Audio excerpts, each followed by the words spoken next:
സമാധാന പദ്ധതിക്ക് അനുകൂലമായി ഹമാസ് പ്രതികരിച്ച ശേഷവും ഗാസയെ രൂക്ഷമായ ആക്രമണം തുടർന്ന് ഇസ്രായേൽ. ഇന്നലെ ഇസ്രായേൽ നടത്തിയ ആക്രമണങ്ങൾ 70 പലസ്തീൻകാർ കൊല്ലപ്പെട്ടു. സമാധാന കരാറിൽ തീരുമാനം വൈകുന്നത് പൊറുക്കില്ലെന്നും ബന്ദികളെ ഉടൻ മോചിപ്പിക്കണമെന്നും അമേരിക്കൻ പ്രസിഡന്റ് ഡൊണാൾഡ് ട്രംപ് മുന്നറിയിപ്പ് നൽകി. അതേസമയം ഹമാസ് ഇസ്രായേൽ സമാധാന ചർച്ചകൾ ഈജിപ്തിന്റെ മധ്യസ്ഥതയിൽ നടക്കും.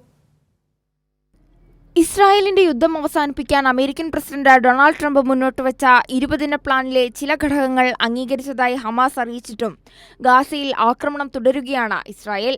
ബോംബാക്രമണങ്ങളിലും വ്യോമാക്രമണങ്ങളിലും കൊല്ലപ്പെട്ടവരിൽ 45ഓളം പേർ പട്ടിണിയിലായ മനുഷ്യരാണ്. ഇവിടെയാണ് ഇസ്രായേലി സൈന്യം സമീപ ആഴ്ചകളിലായി ആക്രമണം ശക്തമാക്കുന്നത്. അതിനിടെ സമാധാന കരാറിൽ തീരുമാനം വൈകുന്നത് പൊറുക്കില്ലെന്ന് അമേരിക്കൻ പ്രസിഡന്റ് ഡൊണാൾഡ് ട്രംപ് വ്യക്തമാക്കി.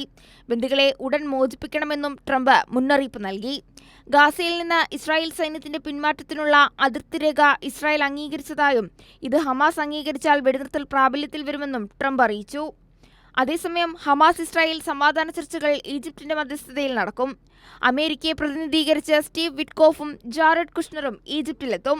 ബന്ദികളെ മോചിപ്പിക്കാമെന്ന് ഹമാസ് അറിയിച്ചെങ്കിലും പൂർണ്ണമായും നിരായുധീകരിക്കുന്നതുൾപ്പെടെയുള്ള പ്രധാന കാര്യങ്ങളിൽ കൂടുതൽ ചർച്ചകൾ ആവശ്യമുണ്ടെന്ന് ഹമാസ് വ്യക്തമാക്കിയിട്ടുണ്ട്. International desk Kairali news.